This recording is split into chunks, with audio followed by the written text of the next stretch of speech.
Olá, tudo bem com você?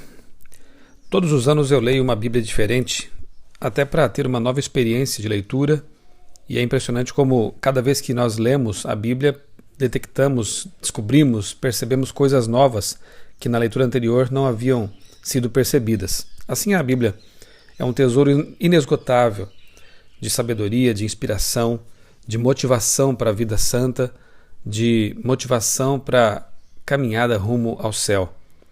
E eu confesso que estou tendo dificuldade ao ler agora a carta de Paulo aos Romanos, porque eu gosto de sublinhar os textos principais, e esses capítulos de Romanos que estamos lendo agora, 3, 4, 5, dá vontade de sublinhar tudo. São textos muito importantes, carregados de teologia, de inspiração, e é muito bom ler a palavra de Deus. Eu recomendo que você faça isso todos os dias, que você abra a carta de amor, que é a Bíblia Sagrada, a carta de amor de Deus, leia com calma, com oração, com tranquilidade, extraindo dela todas as pérolas, todos os tesouros que estão ali na superfície e também, às vezes, um pouquinho mais abaixo, necessitando de uma escavação um pouco mais profunda.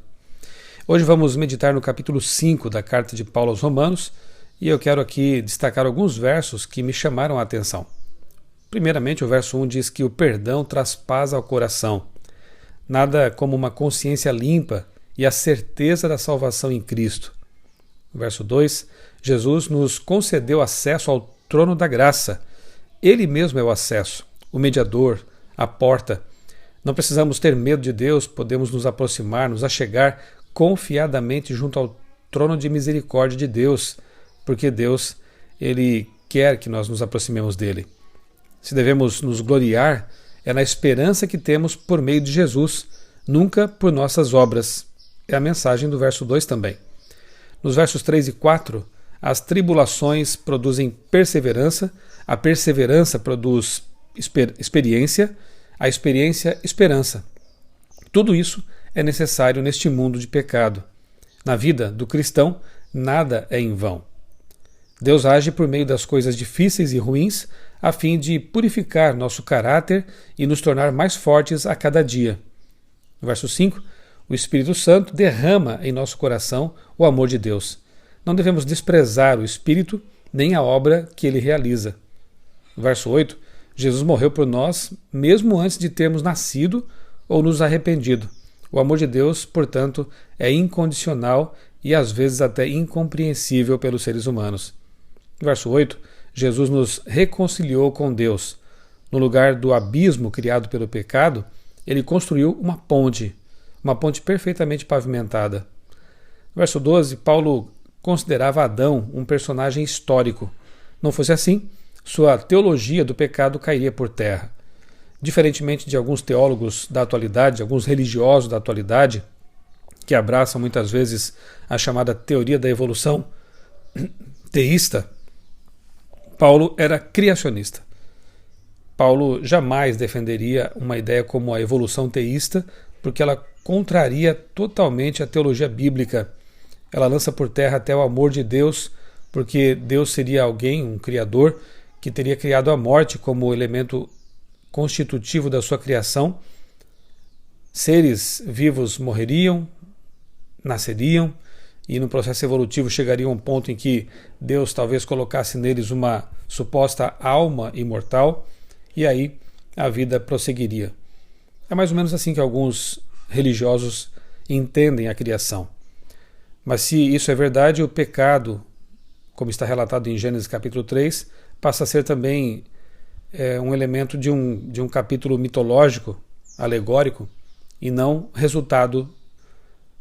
A morte não seria então resultado do pecado. E Jesus teria morrido na cruz por causa de quê?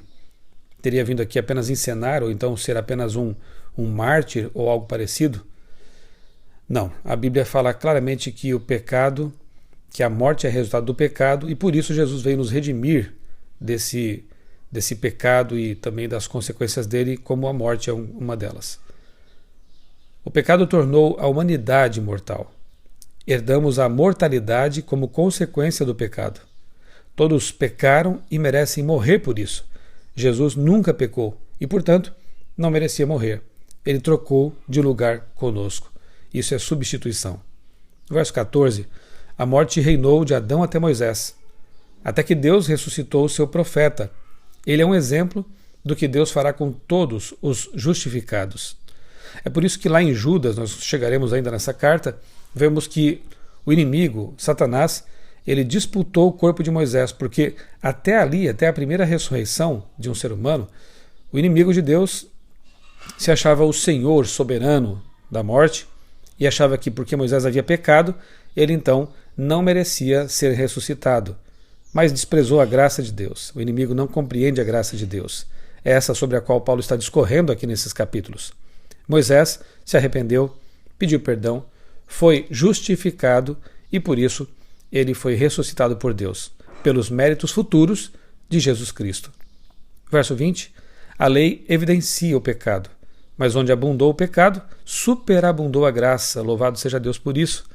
A lei é boa e necessária em sua função, a graça também, boa, necessária, essencial em sua função. Finalmente, o verso 21 nos ensina que a graça e a justiça que Deus nos concede são a garantia de nossa vida eterna. Que bom que as promessas de Deus são tão claras aqui na carta aos Romanos. Nós somos, como já vimos aqui nos capítulos anteriores, justificados pela fé, pela confiança que temos nos méritos de Cristo. E nossas obras, nossa obediência à lei, são consequência dessa justificação, dessa salvação. Nós obedecemos por amor porque somos salvos, jamais para ser salvos. Que Deus nos abençoe e nos faça compreender essas verdades tão profundas e possamos ter, como diz o verso 1, paz, porque temos nossos pecados perdoados. Eu sou o pastor Michelson Borges, desejo a você um dia muito abençoado, na presença de Deus, na companhia de Jesus.